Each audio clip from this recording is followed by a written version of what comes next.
Okay guys, welcome back to the channel. This is the weekly recap series. This is for the week starting the 8th of December. I believe this is episode 4, so welcome back. I took 2 trades this week, only 2. A bit slow for me personally. I did miss Friday because I was busy. But yeah, 2 trades and both were break even, unfortunately. But yeah, let's get straight into it. So this first trade is the 9th of December, Tuesday, during New York AM session. It's this short. So my bias was a little bit more bullish. However, I saw the setup present itself and I quite liked it. So we had this big old chop that we created. And then at 10 a.m., this candle here, we created a news candle and quite a nice news low. And then we moved up, made this nice displacement and a 1 minute fair value gap created. Now, I did quite like this because obviously it's a short straight into news low.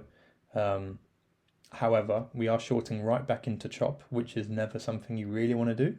And also, ES hasn't inversed the fair value gap yet. So me personally, because it's not the absolute best setup in the world, I wanted to wait for ES to inverse first. So next candle, what do?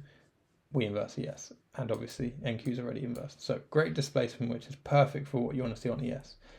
I did enter a little bit early because after I saw this movement on ES, I was like, let me just get in because I knew we would inverse. You know, it's a little bit cheeky to do something like that. However, I manage my risk appropriately, so it's fine if it would backfire on me. But yeah, so this is basically my entry. I entered here a little bit early, obviously, as I said. But it could have entered on this candle close, but in my opinion, it's a bit risky as ES has not inversed yet. Yeah, bear in mind I also did enter this lightly because obviously the circumstances. So we have a nice SMT of ES. We've obviously select liquidity. We've got great displacement. We are reacting off a 4 minute fair value gap, as you can see there. And yeah, we're decently correlated. Not the absolute best, but it's not the absolute worst at the same time. We've got the same fair value gap and everything like that. So in terms of a break-even point, obviously I target a 1-to-1, which is this point here. However, a news low is a 1-to-2, so I will hold for the news low because why would we not touch it? I believe in liquidity. You know, that's what I trade basically. But I don't have a break-even point. So there's 2 things I would do for a break-even point. I would either put it around here, you know, it depends on how price is moving, or however, we get a nice spike up and come down and then, you know, start to chop or whatever we do. That spike, the peak of it, I would choose my break-even point there. Why? It's because it's the next form or place of liquidity that price could target. And obviously, that's not the reaction I want to see. With displacement like this and a move like this, I want to see us just tank. I do not want to see us slowly chop and eventually reach it. I want to see us just bomb straight for it. So next candle, we get a little bit of rejection, which is completely fine, completely healthy. However, next candle again, we get another bullish candle, and as you can see, we're getting a little bit uncorrelated. As you can see, things aren't adding up. We've got 2 bullish candles, decent size. On ES, we have a tiny bullish and a small bearish. So getting a little bit uncorrelated, so I'm a little bit worried. So now in this example, what I did as my break-even point is, like I said, the low of the newest of the furthest candle. So this is now my break-even point. Same for ES as well. Something also to note is ES has already taken the news low. This is the 10 a.m. for ES, and it's already taken that news low.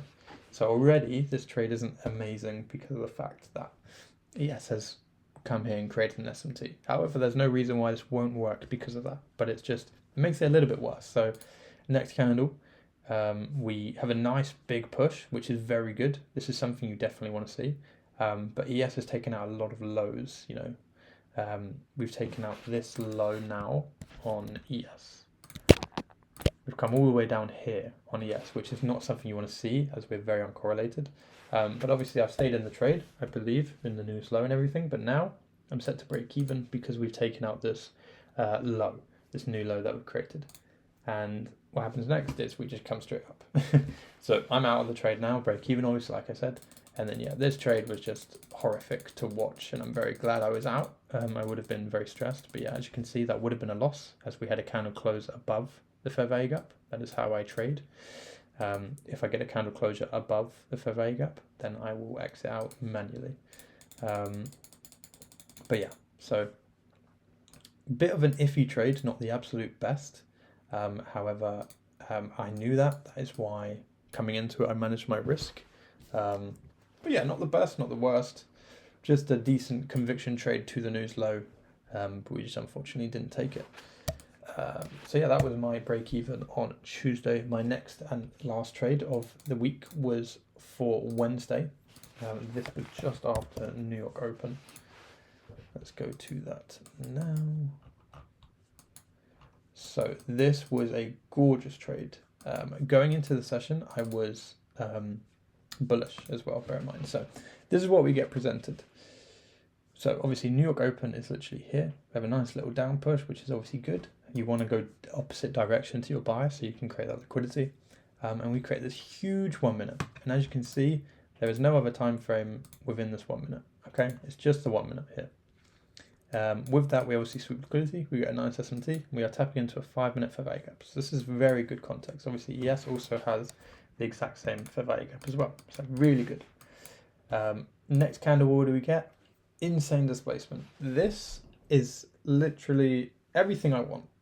I want very nice, like just a 1 minute fair value gap, and just one, not loads stacked on top of each other.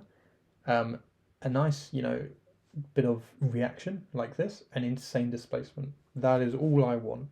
That will just print money infinitely. Okay. Also, on top of this, to make this even better, is we have an amazing break-even point. This high here. Why this high and not this high or this high or this high? Well, if we go on the high time frames, this high is a 2 minute unmitigated fair value gap. So price is not tapped into this fair value gap yet on the 2 minute time frame. So therefore, once we tap into it for the first time, price could respect it and come down and come to my stop loss, or it could disrespect and go through. But I do not know, and it's just the gamble, but you're basically just preserving capital and being safe. So for me, that's my break-even point. You could choose to be more risky and go higher, or play it safe and go lower. But personally, I think that is the first logical break-even point and the only one really that you would choose. Yeah, it's also equal highs for ES, that break-even point, which is really nice. But yeah, so obviously target to 1-to-1, which is this high here, which is very nice. But yeah, because it's just such a huge stop, I probably would get everything out at the 1-to-1, because the chance of us getting 100 points to this high is just quite unlikely. But I would just see how price is moving and then react from that. So next candle, brilliant push up. This is exactly what you want to see. Break even point tapped on both things. What are these called? Indexes. But yeah, this is exactly what I see. Nice bullish push up. I'm obviously at break even now. And then unfortunately, next candle, I do get taken out. So another break even trade. But an amazing trade nonetheless. This was a full size position and personally an A+ setup. This ticks all my boxes. And yeah, this is just exactly what I want to see. But yeah, break even on there. And then unfortunately, we actually do end up coming up and tapping that 1-to-1. Now, there you are. Yes, it's just storming up as well.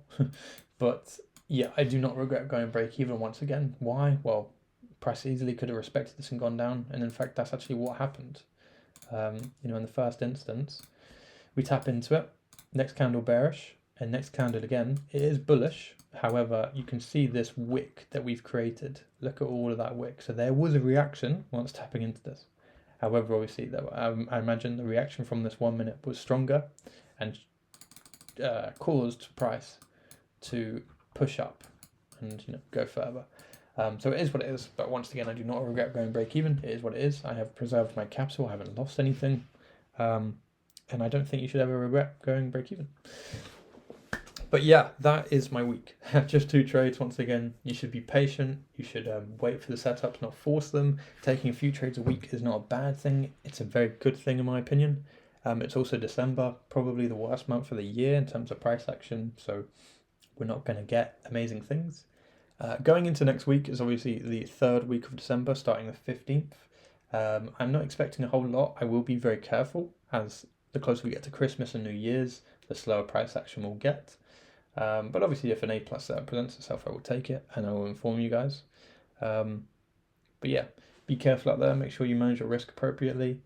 Set your appropriate break-even points. And yeah, let me know if you guys want anything else. content ideas or anything in the comments below. I've got my links in my YouTube bio for my TikTok, so be sure to check that out, where I post these recaps and other trading resources daily. But yeah, thanks for watching, guys, and I'll catch you in the next video. Bye.